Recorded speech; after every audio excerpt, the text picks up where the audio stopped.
एक बड़ी खबर आपको बता दें, दिल्ली के ओल्ड राजेंद्र नगर में कोचिंग सेंटर हादसे की घटना के बाद एमसीडी ने सोमवार को 5 कोचिंग सेंटर को सील कर दिया और इनमें दृष्टि IAS institute, Bajiram IAS institute, Bajiram और रवि इंस्टीट्यूट, इसके अलावा बाजीराम और IAS hub Shriram IAS institute शामिल है।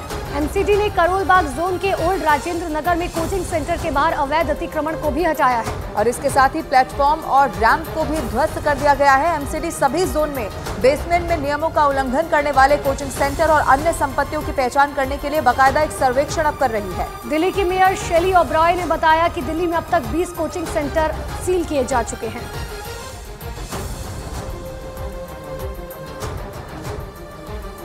कोचिंग सेंटर की बेसमेंट में पानी भरने से 3 बच्चों की मौत हो गई। जैसे ही इस घटना का पता लगा, मैं मौके पर पहुंची और जायजा लिया।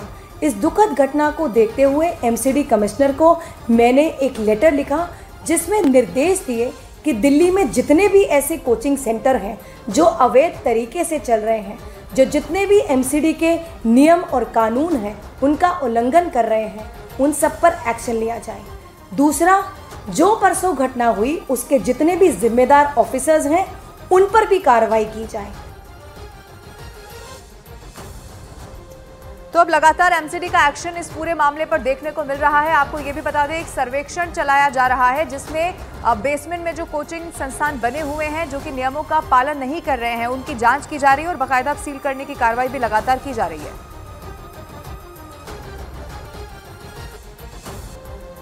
और सीधे ग्राउंड जीरो पर मेरी सहयोगी प्रियंका कांडपाल मेरे साथ जुड़ चुके हैं। प्रियंका, अब तक जानकारी, कई कोचिंग सील किए जा चुके हैं, लेकिन भी एक कार्रवाई जारी रहेगी।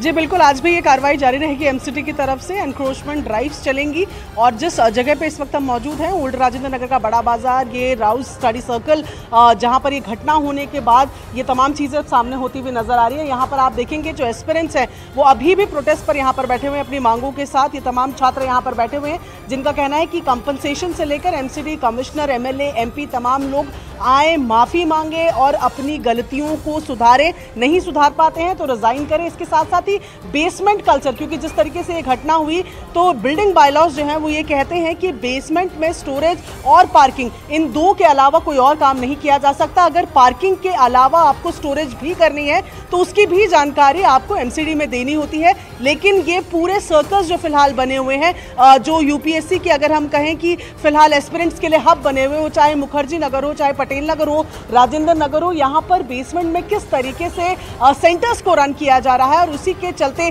जो घटना सामने आई है। अब एमसीडी जो है 13 प्रॉपर्टीज को 2 दिन में अगर बात की जाए तो सील कर चुकी है, लेकिन आज भी ये ड्राइव जारी रहेगी। जहां हमारी मौजूदगी है इससे थोड़ी दूरी पर ही इस जोन में भी आज एनक्रोचमेंट ड्राइव देखी जाएगी। ठीक है प्रियंका, बने रहिएगा, हम लौटेंगे आपके पास। लेकिन दिल्ली में शनिवार को हुए हादसे में 3 छात्रों की जान जाने से बड़ी संख्या में अब छात्र गुस्से में दिखाई दे रहे हैं। दिल्ली के ओल्ड राजेंद्र नगर और मुखर्जी नगर में सैकड़ों छात्र सड़कों पर बैठकर अपना विरोध जता रहे हैं। अब पिछले 4 दिन से छात्र सड़कों पर धरना दे रहे हैं और शांतिपूर्ण तरीके से प्रदर्शन किया जा रहा है। छात्रों की घटना के दोषियों पर जल्द से जल्द एक्शन के साथ उनके हितों की रक्षा की भी मांग की जा रही है। छात्र कोचिंग संचालकों के सामने नहीं आने से भी अब बहुत ज्यादा नाराज दिखाई दे रहे हैं।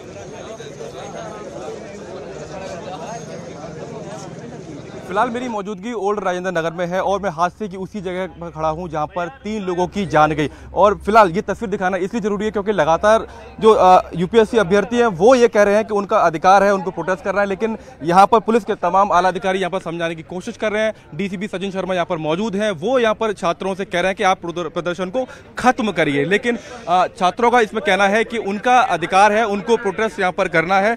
और क्योंकि लंबे समय से ये मांगें उठाई जाती रही हैं, चाहे वो मकान मालिकों का मनमानी हो, ब्रोकरेज को लेकर तमाम मुद्दा हो, या फिर बेसमेंट में इलीगल तरीके से चलाई गई तमाम कोचिंग संस्थान हो, तो इस तरीके की मांगें लगातार उठाई जाती रही है। लेकिन हर बार छात्र ज्ञापन देते हैं और ज्ञापन एक तरीके से धूल खाते हुए पड़े रह जाते हैं, लेकिन कोई बदलाव नहीं होता। अब ऐसे में जब 3 लोगों की जान इस पूरे मामले में गई है, तो चाहे मुखर्जी नगर के छात्र हों, पटेल नगर के छात्र हों, या फिर ओल्ड राजेंद्र नगर जहां पर मेरी मौजूदगी है, सभी एक ही मांग कर रहे हैं, एक ही सुर में मांग कर रहे हैं कि कोई उनसे मिले और एक ऐसा समाधान, एक ऐसा हल करके दे जिससे कि भविष्य में ऐसी कोई घटना दोबारा ना हो। साथ ही ब्रोकरेज है, अपराध है, तमाम वो मुद्दे जिनसे छात्र रोजाना जूझते हैं, उनका निपटारा एक बार में हो जाए। तो फिलहाल प्रशासन और अभ्यर्थियों के बीच में एक जद्दोजहद चल रही है। बातचीत कल हुई भी, उपराज्यपाल यहाँ पर पहुंचे, लेकिन फिलहाल कोई समाधान निकलता हुआ यहाँ पर नहीं दिखाई दे रहा। आप लोगों से कहा जा रहा है कि प्रोटेस्ट खत्म कर दीजिए, लेकिन आप लोग कह रहे हैं कि जब तक हमारी मांग नहीं मानी जाएगी हम लोग प्रोटेस्ट खत्म नहीं करेंगे।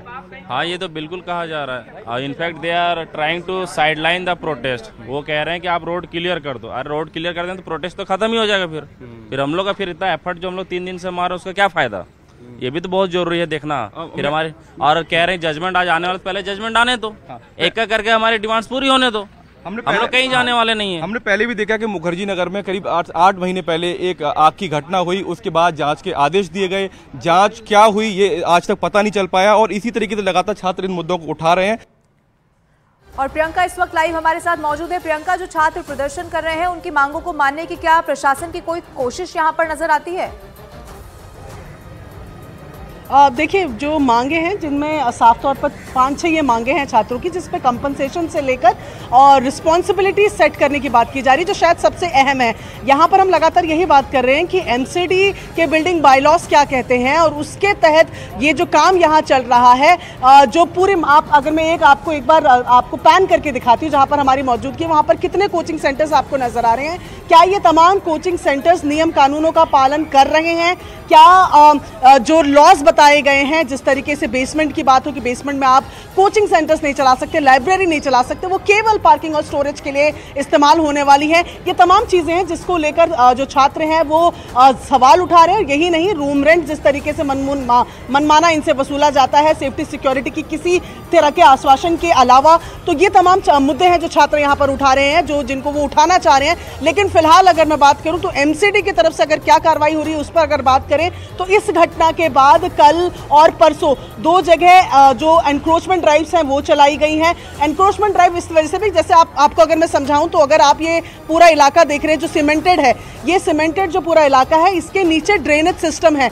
ड्रेनेज सिस्टम ब्लॉक हो जाने की वजह से, पानी की सफाई ना होने की वजह से या बार-बार उसकी क्लियरेंस ना होने की वजह से इस तरीके का हादसा सामने आया है। आखिर कौन-कौन से वो कोचिंग सेंटर्स हैं जिन पर आज गाज गिरती है? बहुत बहुत शुक्रिया प्रियंका तमाम